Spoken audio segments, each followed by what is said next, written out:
Are you a 3PL spending more time and money than you'd like recruiting and onboarding logistics roles? Then it's time to check out Rapido Solutions Group, the leaders in nearshore logistics staffing. Located right next door in Mexico, they have access to the freight talent you need. From carrier sales to tracking and tracing and everything in between, they can do the heavy lifting for you. So if you're ready to get your time back and want to move fast, check out Rapido Solutions Group. Visit gorapido.com to get started today. Have you heard about Bitfreighter and the EDI revolution? Bitfreighter helps companies automate communication with their freight partners through unlimited messaging and quoting. Traditional providers can't say that.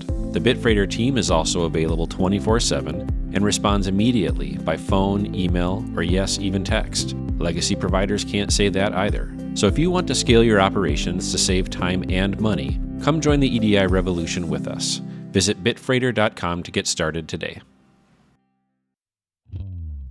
Hello, and welcome to the Bootstrapper's Guide to Logistics, the podcast highlighting founders doing it the way that doesn't get a lot of attention.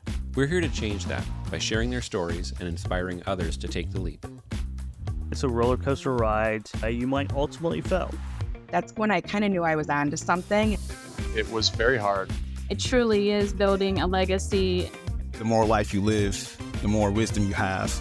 Because we are where we're supposed to be, kind of answering the call. Don't shoulder entrepreneurship on your own. I'm your host, Nate Schutz. Let's build something together from the ground up. Hello, everybody. Welcome back to the Bootstrapper's Guide to Logistics. This week, we're going to go deep with Mike Fullam, who's the founder and CEO of not one, but two companies, Togo and QuikSkope. And aside from running a handful of companies, we've also shared some history at some of the same places in the industry. So I want to unpack all of it with you today, Mike. How am I finding you today? What's going on in your world? Friday, and I have a babysitter tonight, so me and the wife are going to get out, probably go get some dinner, some drinks, and go wild till about 8 p.m. and then pass out. That's the life of parenthood, isn't it? Yeah. But I look forward to these days, just some peace and quiet, even if it's just a couple hours, You need let's just go right there then. Tell me about your family. So I have my son, Santino, he's 4. I have my daughter, Francesca is her full name. She'll be 2 on the 21st of March. So I have my hands full. And then my wife, Amy. So it's fun, but it's exhausting. I think all 4 of us were in the bed last night, and it's no sleep. You know how it is. So being parents of young kids is exhausting enough already. How are you doing full-time entrepreneurship on top of all of that? And your wife must be a saint. Yeah, she is. For sure she is. But it's give and take, I had spent a lot of time in the corporate world, traveling relentlessly, at times 150, 200 days a year.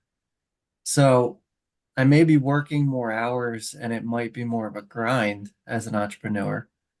I definitely get to spend more time with them because I have a little bit more control of my schedule.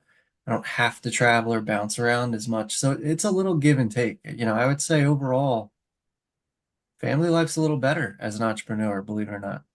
Well, that is maybe more of a reflection of where you came from than what you're doing now.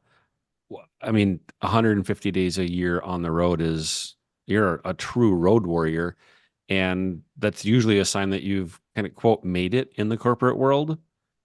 Not that that's the sign, but to have that level of responsibility and impact that requires that you do that.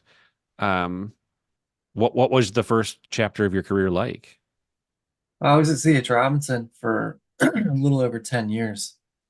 And back then, this is 2008, we had started kind of in a rotational role where you get to experience every job function. So I started in logistics operations, and that led quickly to booking trucks and developing relationships with carriers. And then I started managing accounts. Once I got a feel for all of that, I started shifting more towards the customer-facing side of the industry. Ended up doing that for about 5 or 6 years, either large strategic account management, and then that evolved into outside sales. pretty much selling every mode and service that we had and kind of connecting the dots between those modes and services to add value to the customer. So when I left there, I was managing a sales team that sold the enterprise service portfolio in Latin America, the US, and Canada. And it was great. You know, I had learned a ton, but I wanted to get a little bit away from strictly sales and get more involved in holistic business strategy. Strategy is the word that just jumped out at me as you were describing your path of first become knowledgeable in a bunch of disciplines and then wrap all of them together and serve up a buffet of options to clients, and because you're seeing the whole picture. And that is one of the benefits of working in a large organization like CH that has all of those services and a global presence. But aside from just the travel, it does come with some downsides. I mean, Yeah. the pressure, a large organization, a public company. What were the parts that you were just, aside from travel, I'm ready to be done with this, and I know it's time to go do something new? When you get to a certain level, you have to be politically strong. Um, and it's just not who I am, you Mm. know? It's just not who I am. I think the larger the corporation, the more of your time is spent looking internally Hmm. at the organization, at the people leading the organization, connecting the dots, building teams, and not so much looking outside at the industry and where it's headed and how you need to adapt to it.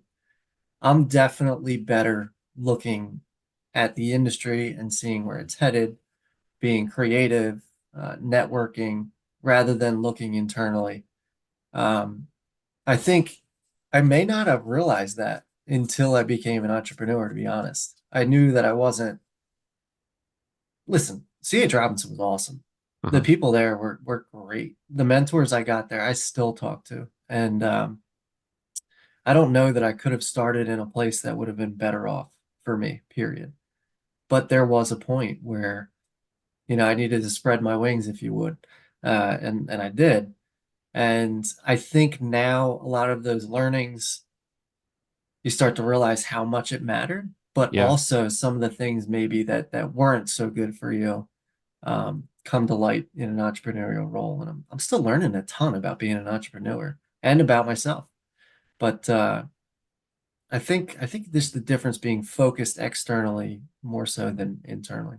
That may be the best summation of why Robinson is having the challenges that they are today. They, I wish them nothing but success, but I agree with your assessment. It became more about what was going on inside the company and how do you navigate it versus how do you add value to customers.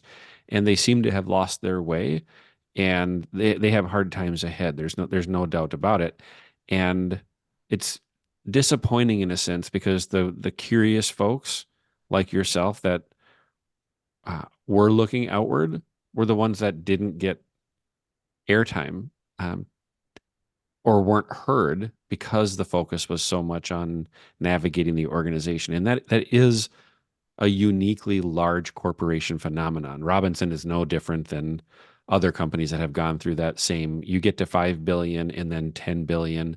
Those things naturally happen unless there is a really strong leader at the top who is constantly pushing the organization to not become self-obsessive and instead be customer obsessive or anything else. And so I feel a special affinity towards you because I shared a lot of those same experiences myself, and I knew it was eventually time to move on. And yet the hardest part for me was the relationships. I had some strong mentors, people that I still talk to this day. Yeah. I'm sure we share a bunch of them in common. So who are the unsung heroes that guided you along that you want to say thanks to? Oh, Dave Mosteller, number one. Um, just, you know, you talk about individuals in the corporate world that, I mean, some people may not know this, but when you're in the corporate sector and you start climbing up the ladder, big corporations, there's a lot that they ask of you from a personal development standpoint. You know, there's all different types of assessments, whether they be psychological or skill based. that you have to go through, trainings that you have to go to, just a constant emphasis on personal development. And it's hard if you do it right. And that was one of the best things about Robinson was personal development and the patience they had with young punks like me. Um, Dave was one of them. But what made Dave especially special in my eyes is like he didn't just go into a cocoon and become a butterfly one day. He works at it. He Mm. really has developed himself. And when he makes a commitment, he means it and he does it. He's not one of those corporate people that just kind of show or act as if change was made. He means it and he does it. Um, and there's probably few people in the world I respect as much as him. I still talk to him. Another big mentor is on my team now, Alex. He's the one that hired me. Um, he's a huge mentor. That's why I'm still working with him now. Um, I'd say it's more of a big brother, little brother relationship. Sure. You know, Mike Ralston was awesome. I think you know Mike. I Mike just was chatted with Mike a couple of weeks ago. Yeah, he's a special guy. He's a special guy, especially when it comes to leadership. I think he taught me a lot about what it means to be a leader. Um, he was great. Bob Biesterfeld. I always looked up to him, always. He was just kind of aggressive in his approach, but at the same time, he let data lead the way, which you don't typically see someone that's hyper aggressive not leading with emotion. I thought he did a good job there. I always looked up to him. There's tons of people there. A lot of them are gone now, unfortunately, but those people come to mind. So then you go through that crucible of an experience. You gain a ton of industry knowledge, leadership development, but you also have this huge structure behind you when you're going out and selling something to a Yeah, customer. Now you're an yeah. entrepreneur, and it's just Mike, and there's and a couple of co-founders and a service, and nobody's ever heard of you. What was the transition of leaving that into being totally alone, exposed? There is no product. How did you adapt? So probably not what you would expect, but I was much more comfortable there than I think I thought I would have been. Hmm. And I'll take you back to Dave and Bob and Mike Ralston. We were at a leadership camp and we knew that we had to create new business, not just grow existing business. And Bob had made a recommendation that I create a sales team, an outside sales team. And at the time, I didn't have a lot of confidence in it. I was like, wait a minute, start with nothing, create something, and be held accountable to it. When we're already a huge company and it just felt like there was no more businesses to sell, I straight looked at them and was like, no, heck no. I use stronger language, but they pushed me to do it. And that first year of doing it was brutal. Hmm. I mean, it was pound your head against the wall, constantly being told no. You start to get a tremendous amount of doubt in what you're doing and the ability to be successful. And I think cutting my teeth there gave me the I don't know if it's the right word, fortitude to kind of deal with being an entrepreneur. So when I stepped into the entrepreneurial world, I had expected a lot of that, and my tolerance for it was built up. Hmm. Then it was more so about being strategic, trying to find avenues to create value, creating strong partnerships, being a good evaluator of people to trust or not trust, the different layers of trust that you should probably get to with different individuals. So I was able to focus a little bit more on the doing and not so much the thinking and overthinking. Uh-huh.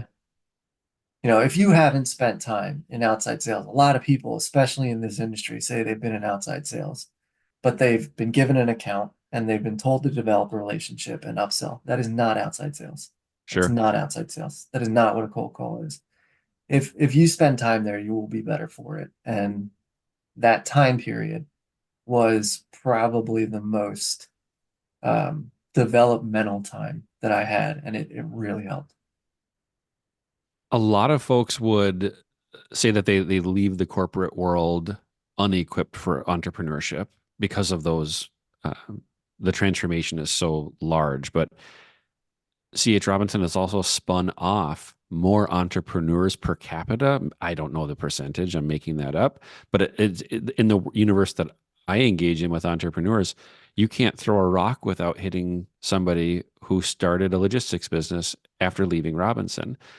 And so they're maybe the mothership that spawned all of these entrepreneurs out there, and a lot of whom were having success. But you don't have tools, you don't have a team, you got to build all that. And one of the parts is you got to come up with a name. It's maybe the one decision that entrepreneurs don't admit, but they obsess about what they're going to call their company. How did you come up with Togo for your first one? So real quick, I did not go into the entrepreneurial world directly from CH. I had a stint with a company called Reed TMS. It's now Werner, Oh, but sure, they're an yeah. asset-based and brokerage firm, but private, family owned. I learned a lot from the Reeds on how to be an entrepreneur, to be in the private sector. When you don't have tools, go find them, you know. Well, Robinson, they teach you how to strategize. They over strategize, and they probably have done that to a fault at this point. But when you combine the understanding of how the Reeds became successful in the private world, and you combine that with the strategizing and kind of the thoughtful approach to business that C.H. Robinson applies, it was a really, really good foundation. I'm still learning. I've made a trillion mistakes, but Yeah. those were the foundational elements. So back to the name though, Togo wasn't the original name. The original name was actually Sand Table, but as we started progressing and kind of figuring out who we wanted to be, um, the name didn't quite align. And we had brought on some additional partners, and at that point had customers and started to really figure out what we wanted to do with our experience. And I think the reason that we chose Togo is I'm sure you've heard of Balto, right? He was the sled dog. Well, Balto's the one that gets a lot of the credit. But Togo did a good bit of that race. In fact, arguably the most important parts of that race to make Balto get to the end and be successful. So at Togo, we want to be a resource group, a supply chain resource group for our customers, kind of in the scenes. We'll be the hero behind the scenes and we'll Uh-huh. follow your direction. That's why one of our taglines is you hold the reins, we'll pull the sled. And we have no problem, doing the work and being the unsung hero, if you will.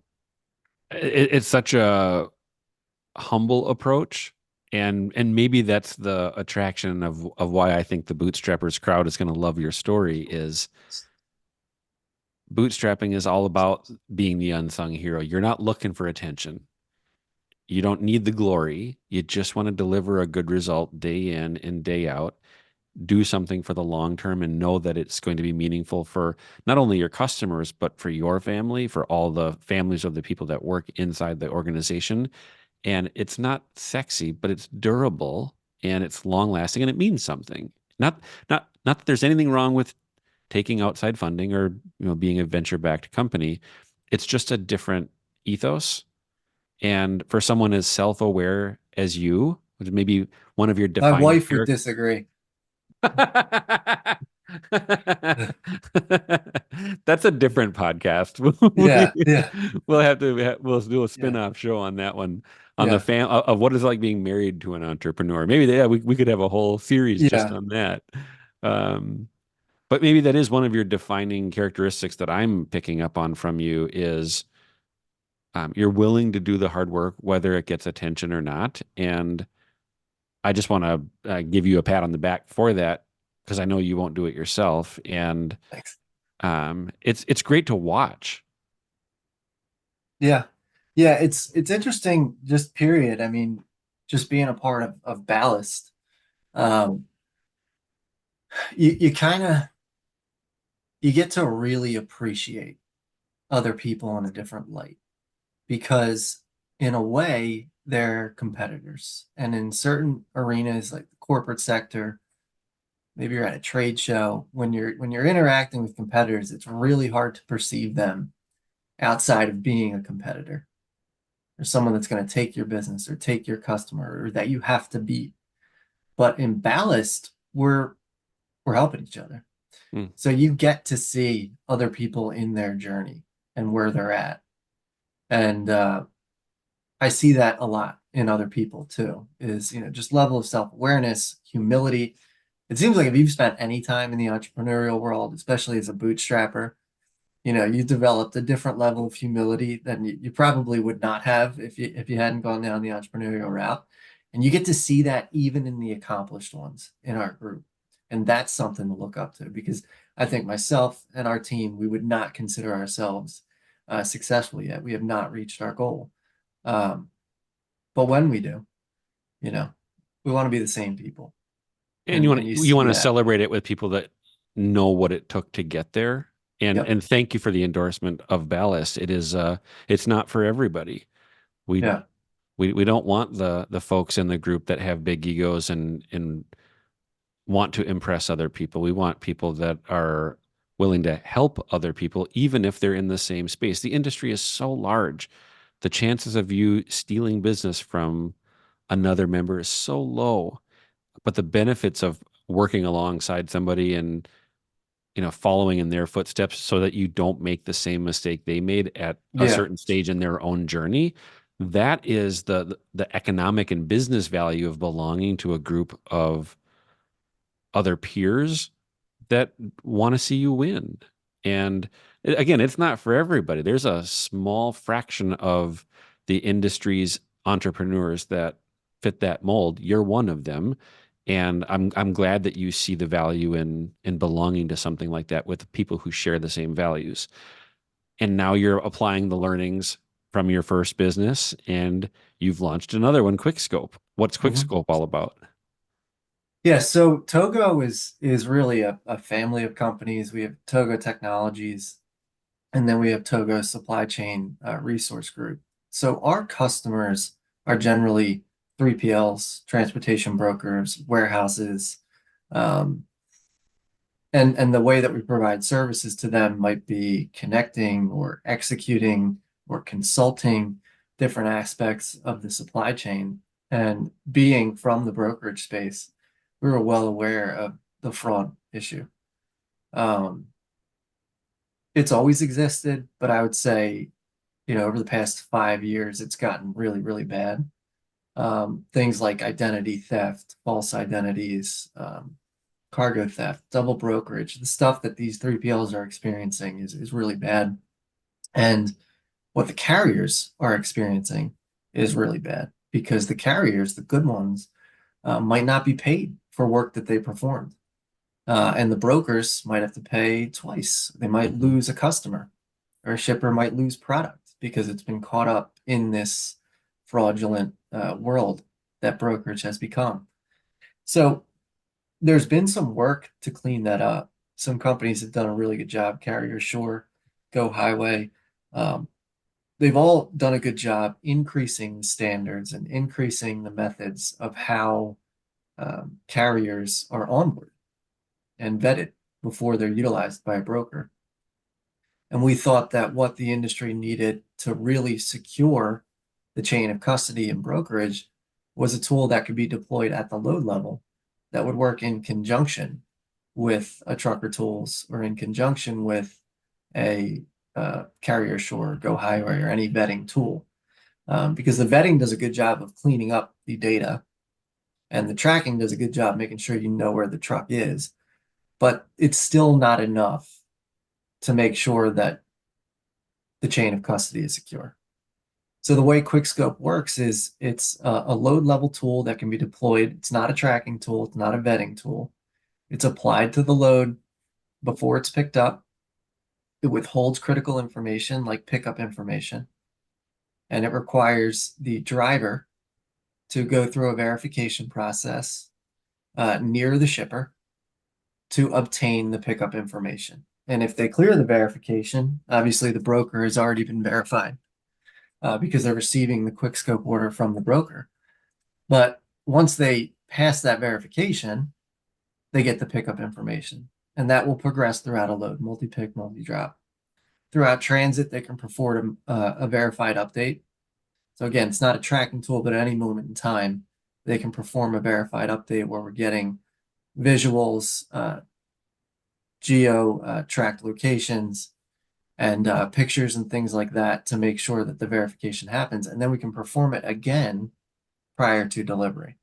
So at any point in time, if product or trucks are changing hands, prior to delivery, you're going to know who's delivering it to make sure you're paying the right person. And if you're a carrier that is victim to double brokerage, you know that you got to go to the right person to get paid. And then we could always identify who the bad actor actually was and report it. In addition to that, there's some things that create some ease for the driver and the broker to collect materials and documents along the way. But it's a tool designed to be used transactionally. It should help when things get tight. It should help if you're a fan of load boards and utilizing them. But it's a tool that we really think can make an impact on the market and protect the carrier without them being kind of diluted with the vetting tools, protect the broker, and give the shipper a sense of control when they do use 3PLs. That's brilliant. How did you take it from idea to, an MVP and then actually build software on top of that? Because you're not a technologist, are you? No, couldn't know less about technology. So we had a lot of ideas, probably too many ideas. And I think the biggest hang up for us was we had Togo supply chain group doing well. We were doing really well with the consulting. We had some runway to lean into that. And it was okay. If we're going to dig into technology, it kind of has to align with the customer base and the value we're bringing to those customers already. Kind of had to be an easy latch on, right? So we had a ton of ideas on what different tech the logistics market needed. But this issue just kept getting bigger and bigger and bigger. And it just kind of kept punching us in the face till we said, all right, we have customers right now asking us to fix this and to consult on their behalf and help them fix this. So we leaned into that specific function. And we said, all right, we're going to go out, we're going to hire some people that know what they're doing to create the basic infrastructure to attack load level protection against fraud and double brokerage. And build the platform in a way that those future concepts and those future ideas that add value to those same stakeholders and kind of latch on to what our organizational vision is can be easily added on after we've gained some scale. And that's the point we're at right now, is we're starting to onboard more and more customers. And I think it's giving them more confidence to expand their carrier base, to move quickly like a lot of brokers do, to leverage the load boards. And then we'll later introduce that new functionality that can also add value to those same stakeholders. So though we were stepping out into the tech space, which we're all uncomfortable with, we knew that it already aligned with our customers and the value we're bringing them, and that we could hire professionals to make our vision come to life. And those two things were really what put us over the edge, because we talked about it a lot. One of the critical mistakes that I see early or first-time founders make when they get obsessed with an idea is to build the solution first and then go try to find customers who have that problem. And it sounds like you did the exact opposite. You had an idea of where to focus, but you let the customers dictate what you actually built. So what advice, that critical distinction of customer-led growth and even customer-led product development is if you're listening and you're building technology right now and you don't have a beta customer lined up for it, go get one before you spend any more money on building the technology. You might have a brilliant solution, but if no one's willing to pay for it, it's not viable. And I see too often founders reach out to me online and say, hey, I'm struggling to grow sales. Can we jump on a call? I'd love your insight on something. And we have a 10-minute call, and I realize instantly they haven't talked to anybody. Yeah. They've been building in isolation. And I say, stop, don't spend another nickel on software development. until you talk to customers? How many times a week are you getting in front of your ideal customer profile and asking them how big of a problem it is and how valuable would it be if you solved it for them? And if that potential customer is not thrilled about the possibility of your solution, either find somebody who is or adapt. And so it's just such a crucial inflection point for bootstrapped companies, especially that are building software, to get right. Are there any other insights that you would add to that on what you would maybe do differently if you could do it all over again, or advice for other first-time founders? I think we fell a little bit victim to knowing too much about how our customers operate. So not just I got some really good advice in the Ballast group that was just, if you're building a software, don't wait too long to start the feedback loop. Meaning getting customers to test it out and acquiring real feedback and then adjusting based on that feedback. I think we fell victim to knowing a little bit too much to say that, no, this function has to be exactly like this, and it has to do this too. And if they're set up in this way, if they're broken out by zone, or if they're broken out by mode or equipment type, or if they're not decentralized, or if they are decentralized, or if they're using this platform, it was endless. You could just keep going and going and going. Eventually, you just have to say, stop, create the feedback loop, and then develop it with actionable intel. I wish we had made that move a little bit sooner, but that was a big learning. It's also, I love that insight though of knowing too much, because it's not arrogance. That can it can seep into that over time. Maybe that we know better than the customer, but it's assumptions built on top of assumptions based on your own experiences, and the buyer of that technology might share some of them, but they might also feel like, why are you telling me how I should do my job? I'm pretty sure I know, my function pretty well, or what have you. And so it's a fine blend of, yeah, you need to have conviction for sure, but conviction without that feedback loop, you could just completely be going down the wrong path. And there's a lot to unpack there. I'm glad that you found that insight early enough to adjust, and now you're having success. What would you envision QuikSkope becomes now that you've got traction, you've got paying customers, you're going to market? You hinted at a couple of other features that might be happening down the road, but do you have a grand vision that you can share? Yeah. I mean, right now, we really want to start creating more accountability within the transaction between a broker and a carrier. That's number one, more accountability. That if you're a broker that uses QuikSkope and you're a carrier that works with a broker that deploys tenders on QuikSkope, you know that there's a degree of safety that doesn't exist elsewhere in the market. But also, the technology is not meant to exclusively protect the broker or exclusively protect the carrier. It's meant to create a more trusted engagement on the transactional level. So what other things make the transaction difficult? Is brokerage and trucking in general, it's struggling right now, and it might continue to consolidate for a while. I don't know that this is a traditional cycle. We could argue that all day. I would say it's not. And I think that either the brokers are going to have to reduce margins, carriers are going to have to reduce their profit expectations. They're going to have to become hyper efficient. Or we make some of the things that make it difficult easier. Collecting documentation in real time. Maybe when a truck is loading at a shipper that won't let them take pictures, our technology will enable them to do that, or at least notify it more simply. Maybe it's temperature controlled or a controlled substance that the carrier needs to be very certain that they don't load product in a way that could put them at risk or the broker at risk. Maybe the same thing at the receiver.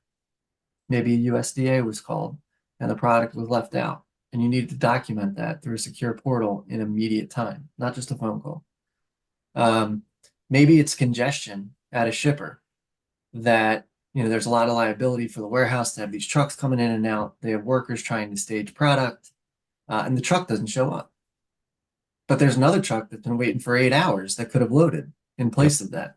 So maybe there's some remote check-in functionality, but we want to make the engagement between brokers and carriers more trusted and streamlined and simple and less adversarial. I can't wait to see what it becomes. Me too. What are the parts of the job that you avoid or that you don't like doing? The legal stuff. The Okay. legal stuff. At this point, I've at least seen most versions of contracts and had to review tons of language. So I'm nowhere near where a lawyer is, but you get a general sense of these contracts, and I can't stand it. So many words. There's big words. They use big words in different directions in different places. I The don't. King's English. Yep. And then you got to wait for the lawyer feedback, and then you got to give it back to them, and then I don't enjoy that. I really enjoy, um, not that, we didn't have a vision at CH, not that we didn't have a vision anywhere in the industry, but it's really cool when you identify how you want to make an impact and being able to at least attempt to make it happen. Like there's a stake we want to put in the ground as a team. And we're rallied around it, and we're on that journey to do it. That's the enjoyable part. When it comes to, processing paperwork and documentation, I could do without it. Yeah. Last question, going back to the where you came from, to anybody else who's considering entrepreneurship but has the golden handcuffs, what would you say? Good question. You see a lot of advice out there, especially nowadays on social media. You could just spend some time on YouTube and Instagram and just get flooded with advice. And the amount of conviction these people have behind their advice should be concerning, Mm, because individuals are always different. They're always different. And if somebody's just feeding you advice with that much conviction, you should really think twice.